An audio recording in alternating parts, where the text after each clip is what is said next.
So good morning and good afternoon, जिस भी time आप वीडियो देख रहे हो। सो वेलकम है आपका आज के पार्ट में, एपिसोड 4। हमारा आज का रेयर डिजीज है ट्रांसवर्स माइलाइटिस। आप लोगों ने सुना होगा इस डिजीज के बारे में कि स्पाइन रिलेटेड डिजीज है ये, that is a transverse myelitis. अब होता क्या है ये, अब पहले हम डिकोड करते हैं इस टर्म को, that is transverse myelitis. So transverse and myelitis, तो what is transverse basically? So transverse is throughout the length. अगर हम सपोज करें ये मेरा स्पाइनल कॉर्ड है, अब इस स्पाइनल कॉर्ड में इस ट्रांसवर्स ये पूरी लेंथ में, दैट इज ट्रांसवर्स। मतलब अगर ये मेरा स्पाइनल कॉर्ड है तो ये पूरी लेंथ, अलोंग द लेंथ, ठीक है, ये अफेक्ट होगा। माइलाइटिस मतलब inflammation of myelin sheath, that is transverse myelitis. अब ये ट्रांसवर्स माइलाइटिस हो गया आपका। अब होता क्या है ट्रांसवर्स माइलाइटिस में? ट्रांसवर्स माइलाइटिस क्या है? एक्यूट इन्फ्लामेटरी कंडीशन है। किस चीज का? स्पाइन का। अब क्या होता है कि स्पाइन में इन्फ्लामेशन हो जाती है। अब इन्फ्लामेशन के कारण क्या हो रहा है कि आपका जो स्पाइनल कॉर्ड का जो दोनों हाफ है, मतलब लेफ्ट और राइट, अगर ये मेरा स्पाइनल कॉर्ड अगर आपको मैं दिख रहा हो यहाँ पे स्पाइनल कॉर्ड अगर है, तो स्पाइनल कॉर्ड के लेफ्ट और राइट दोनों हाफ अफेक्टेड होंगे। और क्या होगा? आपका इन्फ्लामेशन हो जाएगा। अब इसके बाद क्या होता है कि ये associated rapidly progressive motor, sensory और आपको ऑटोनॉमिक नर्वस सिस्टम से रिलेटेड आपको डिस्फंक्शन देखने को मिलेंगे। ये हमारा हो गया ओवरऑल ट्रांसवर्स माइलाइटिस क्या होता है। अब एपिडेमियोलॉजी क्या कहती है? अब ये कहती है कि it means that no sex and no familial predisposition. ठीक है, पहली बात कि ये कोई सेक्स और कोई फैमिली प्रीडिस्पोजिशन शो नहीं करता। रही दूसरी बात, तो 10 to 19 और 30 to 39 ये ईयर्स बहुत कॉमनली अफेक्टेड होते हैं हमारा। उसके बाद 1 to 4 million per year world wide cases हमें देखने को मिलते हैं। ये हो गई हमारी एपिडेमियोलॉजी। अब हम बात करते हैं ये किस किस वजहों से होता है, दैट इज इटियोलॉजी। अब इटियोलॉजी की हम बात करेंगे। सो बेसिकली ये इन्फेक्शन के कारण बहुत होता है। सो फर्स्ट हमारा क्या आएगा? That will be acute infection. Acute it could be due to viral infection, bacterial infection और फंगल इन्फेक्शन। दूसरी बात करें, that will be as post infectious condition. For example अगर आपको इन्फेक्शन हुई, उसके बाद उस इन्फेक्शन के बाद अगर आपको चांसेस हैं कि आपको ये कंडीशन ट्रांसवर्स माइलाइटिस हो जाए। जैसे अगर आपको रेस्पिरेटरी इन्फेक्शन हुआ, सो रेस्पिरेटरी इन्फेक्शन के ठीक होने के बाद मतलब 3 to 8 वीक्स के अंदर चांसेस हैं कि आपको ट्रांसवर्स माइलाइटिस हो सके। देन पोस्ट वैक्सीनेशन, अगर वैक्सीन लेके आए हैं उसके बाद चांसेस बन सकते हैं आपको ये ट्रांसवर्स माइलाइटिस होने के। Then direct invasion spinal cord में, मतलब direct invasion of spinal cord, ये एक और रीजन है, इटियोलॉजी है। उसके बाद आती है सिस्टेमिक ऑटो इम्यून कंडीशन हो, सिस्टेमिक मैलिग्नेंसी हो, वेस्कुलर जैसे एवी मैलफॉर्मेशन, वेस्कुलर डिसऑर्डर हो। ये सारे कंडीशन है जो इटियोलॉजी है इनके, इन वजहों से होती है। अब हम बात करते हैं टाइप्स की। सो बेसिकली इसको हम 3 पार्ट्स में डिवाइड कर सकते हैं, 3 टाइप्स में डिवाइड कर सकते हैं। तो पहला है that will be your complete और इनकम्प्लीट। जैसे according to the name complete and incomplete. Complete में क्या होगा कि complete involvement of spinal cord. अगर ये हम स्पाइनल कॉर्ड को देखते हैं तो स्पाइनल कॉर्ड का कंप्लीट इन्वॉल्वमेंट हो रहा है, ठीक है। अगर मैं बात करूं पार्शियल की, तो पार्शियल में सेगमेंट इन्वॉल्व हो रहा है, that will be your complete और इनकम्प्लीट। अब हम बात करते हैं एक्यूट और सब एक्यूट। तो एक्यूट हम कह सकते हैं मिनट्स टू आवर्स, और सब एक्यूट कह सकते हैं हम कि over days two weeks, and chronic will be prolong from weeks two month, okay, and years. अब एक और द थर्ड टाइप है, ये आपको थोड़ा रेयर है, that is your LETM, that stands for longitudinal extensive transverse myelitis। अगर ये स्पाइन को अगर आप देखो तो इसमें पर्टिकुलर 2, 3, 4 सेगमेंट का अगर इन्वॉल्वमेंट होता है, 2, 3, 4 सेगमेंट्स का इन्वॉल्वमेंट होता है अगर, तो अलोंग द ट्रांसवर्स सेक्शन, पूरा ट्रांसवर्स सेक्शन के अलोंग 2, 3, 4 सेगमेंट्स का इन्वॉल्वमेंट हो रहा है, that will be your longitudinal extensive transverse myelitis. ठीक है, इसकी भी बात कर ली हमने। तो now talking about it's pathophysiology. अब अगर हम पैथोफिजियोलॉजी की बात करें तो क्या कैसे ये हमारे बॉडी में एंटर कर रहा है, कैसे हमारे बॉडी से ये फाइट कर रहा है, कैसे हमारे इम्यून को चेंजेस कर रहा है, that is all your pathophysiology. अब अगर हम बात करें इसके पैथोफिजियोलॉजी की, तो जो इसका जो प्रोग्रेसिव माइलिन शीथ का कैसे लॉस हो रहा है, तो पहला कि इम्यून मेडिएटेड या सेल मेडिएटेड इम्यून रिस्पॉन्स हो, आपके बॉडी में सेल मेडिएटेड इम्यून रिस्पॉन्स है।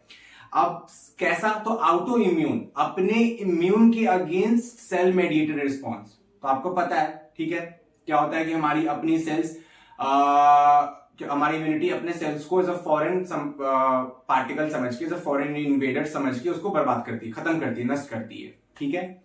The second type will be auto immune vascular disorder, ठीक है, वेस्कुलाइटिस भी कह सकते हैं इसको, वेस्कुलर डिसऑर्डर्स भी कह सकते हैं। ऑटो इम्यून क्या हो रहा है, तो जो भी आपके बॉडी की वेसल्स है उसका degeneration by your own body immune cells, that is auto immune vasculitis. तो थर्ड टाइप होगा वो होगा डायरेक्ट इन्वेजन, या तो डायरेक्ट इन्वेजन हो आपका, इन्वेजन हो स्पाइनल कॉर्ड में, इनका ये तीन हो गया। अब देखिए, ये तो हमने नॉर्मल तीन पैथोफिजियोलॉजी की बात कर ली, बट एक और रीजन है, आप सबने सुना होगा multiple sclerosis. So multiple sclerosis में क्या होता है, इसमें भी माइलिन शीथ का डीजेनरेशन होता है। अगर मैं देखूं ये नर्व, तो ये मेरा माइलिन शीथ है, और इस माइलिन शीथ का डीजेनरेशन देखो यहां पे स्टार्ट होने लगेगा। सो अब क्या होगा, अब वहां पे प्लाक बनने लगेगा, ये देखो प्लाक कैसा दिखता है, प्लाक, तो ये प्लाक बनने लगता है। तो अब क्या होता है ना कि ये जो प्लाक बन रहा है, तो माइलिन शीथ हट गई, ओलिगोडेंड्रोसाइट्स, स्वान सेल सब हट गए, अब वहां पे क्या हुआ, प्लाक बन गया। तो मल्टीपल स्क्लेरोसिस होने के बाद भी चांसेस हैं कि आपको ट्रांसवर्स माइलाइटिस हो जाए, ठीक है। अब हम आते हैं इसके एक डिफरेंशिएशन पे कि how you will differentiate between transverse myelitis and multiple sclerosis, ठीक है। सो चलो ठीक है, इसको हम आगे डिस्कस करेंगे डिफरेंशियल डायग्नोसिस में। हम पहले बात करते हैं पैथोफिजियोलॉजी किसकी, बाकी की तो बात कर ली, बट एलईटीएम की, ठीक है, दैट इज इसकी पैथोफिजियोलॉजी कैसे डिफर कर रही है बाकी टाइप से, तो हम इसकी बात करते हैं। अब हेयर एलईटीएम क्या था, लॉन्गिट्यूडिनल एक्सटेंसिव ट्रांसवर्स माइलाइटिस। तो अब इसकी क्या होती है ना, देखो क्या होता है कि presence of MOG auto immune antibodies, ठीक है, ऑटो एंटीबॉडीज एमओजी। अब एमओजी क्या होता है, जो एमओजी एंटीबॉडीज होती है ना, ये हमारे अपने ही ओलिगोडेंड्रोसाइट, अपने ही स्वान सेल माइलिन शीथ पे अटैक करते हैं और इनका डिजेनरेशन करते हैं, ठीक है। तो क्या है ना कि एमओजी क्या है ना कि एमओजी एक प्रोटीन होती है जनरली, कि जो हमारे माइलिन शीथ पे रहती है, ठीक है, प्रोटीन रहती है जो हमारे माइलिन शीथ पे रहती है, और तो उसके अगेंस्ट एक एंटीबॉडी डेवलप होती है, वो हमारे एमओजी जो प्रोटीन है उसको डिजेनरेट करती है, ठीक है। तो ये एमओजी क्या कर रही है, एमओजी हमारी ओलिगोडेंड्रोसाइट्स, स्वान सेल्स, इनको डिजेनरेट कर रही है, तो ठीक है। तो ये पैथोफिजियोलॉजी थी for your LETM type transverse myelitis. अच्छा, इसका एक और कॉज, इसका हेट्रोजीनियस कॉज भी हो सकता है, बहुत सारे अननोन कॉज भी हैं इसके एलईटीएम के, वो आप को देखने को मिलेंगे कि कभी कभी आप कॉज पता नहीं कर पा रहे हो, डिफरेंशियल डायग्नोस नहीं कर पा रहे हो, सो वेरियस रीजंस हैं इनके, ठीक है। हम बात करते हैं क्लिनिकल कोर्स की। सो जनरली इसकी 3 फेज आती है क्लिनिकल कोर्स का। तो जो पहला फेज आता है वो इनिशियल फेज, देन आती है हमारी प्लेट्यू फेज, देन थर्ड हमारा आता है recovery phase. Initial phase, plateau phase, recovery phase. तो जो हमारा इनिशियल फेज है, initial phase start from the few minutes generally या few days to weeks, ठीक है। इसमें हमारा सेंसरी मोटर इन्वॉल्वमेंट होता है, बॉल ब्लैडर इन्वॉल्वमेंट भी होता है, इसका भी डिस्फंक्शन होता है। हमारे 2 to 3 days, starting at 2 to 3 days होते हैं, that is your the initial phase. Now we will talk about clinical presentation. Clinical presentation में हमारे 4 बहुत पॉपुलर कह लो या इंपॉर्टेंट क्लिनिकल फीचर्स हैं, that is your motor, that is your pain, that is your sensory, and the fourth one is bladder ball dysfunction. Motor, pain, sensory, ball bladder dysfunction. Motor में क्या होगा, आपका weakness होगा आपके arm में, अगर अपर involvement है तो आर्म में वीकनेस होगा, लोअर इन्वॉल्वमेंट है तो आपके लेग्स में वीकनेस होगा, अपर सर्वाइकल में की अगर इन्वॉल्वमेंट है तो आपको प्रॉब्लम आएगी, आपको डायफ्राम की, आपको सांस लेने में दिक्कत होगी, आपका रेस्पिरेटरी फेलियर हो जाएगा। ठीक है, उसके बाद क्या होता है, आपको पैरास्थेसिस हो सकता है, लॉस ऑफ सेंसेशन पैरासिस हो सकता है, आपको ये सारे आपको देखने को मिल सकते हैं। देन पेन, ऑब्वियसली बात है, अगर इन्वॉल्वमेंट हो रहा है वहां पे डिजेनरेशन हो तो आपको पेन दिखेगा। ठीक है, पेन आपको मिल जाएगा। तीसरा क्या है, सेंसरी प्रॉब्लम। सेंसरी में क्या आएगा आपको, paresis, loss of sensation, altered sensation, tingling sensation, different kind of sensory जो दिक्कत है आपको वो दिखने को मिलेगी। कहीं पे सेंसेशन इंक्रीज मिल सकती है, कहीं पे डिक्रीज मिल सकती है, कहीं अफेक्टेड मिल सकती है। So it depend upon the course of जो आपका इन्वॉल्वमेंट है। देन आता है बॉल ब्लैडर डिसफंक्शन। सो बॉल ब्लैडर डिसफंक्शन में क्या होता है कि आपकी जो बॉल ब्लैडर है उसके भी इन्वॉल्वमेंट हो जाती है, आपकी ब्लैडर की भी इन्वॉल्वमेंट होगी। देन एक हमारा आता है late stage.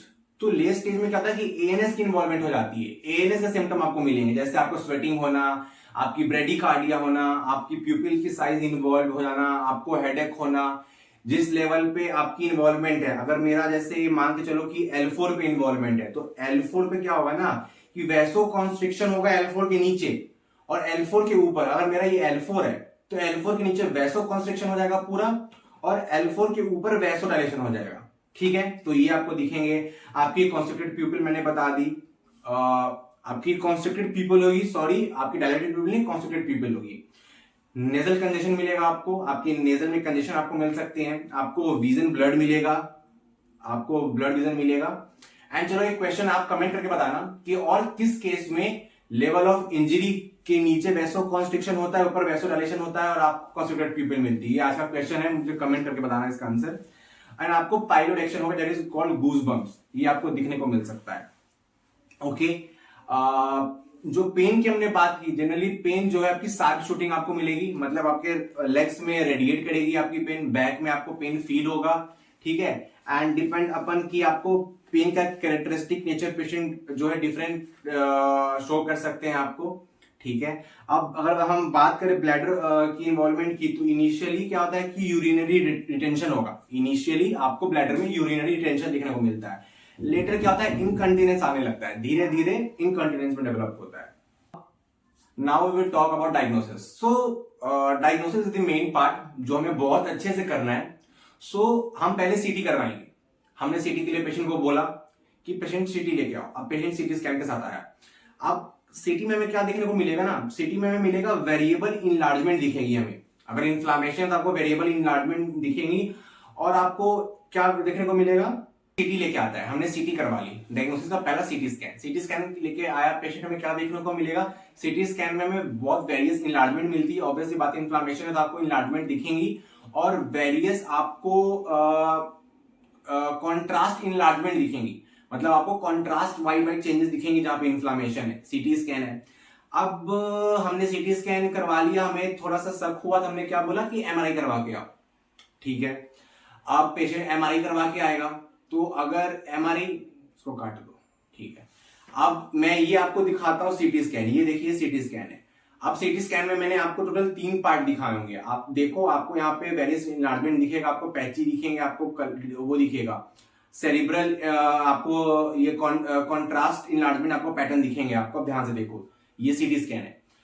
Now second is MRI. अब मैंने बोला पेशेंट को एमआरआई करवाने के लिए, बट देखो एमआरआई इसमें उतने इफेक्टिव नहीं है। 48 to 50% ऑफ केसेस में एमआरआई इतनी अच्छी डायग्नोसिस नहीं बना पाती है। इस केस में आपको 60% ऑफ केसेस में क्या आपको अपीयरेंस, आपको वेरिएबल अपीयरेंसेस मिल सकते हैं। सो आई प्रेफर नॉट सजेस्ट कि आप एमआरआई के लिए जाओ।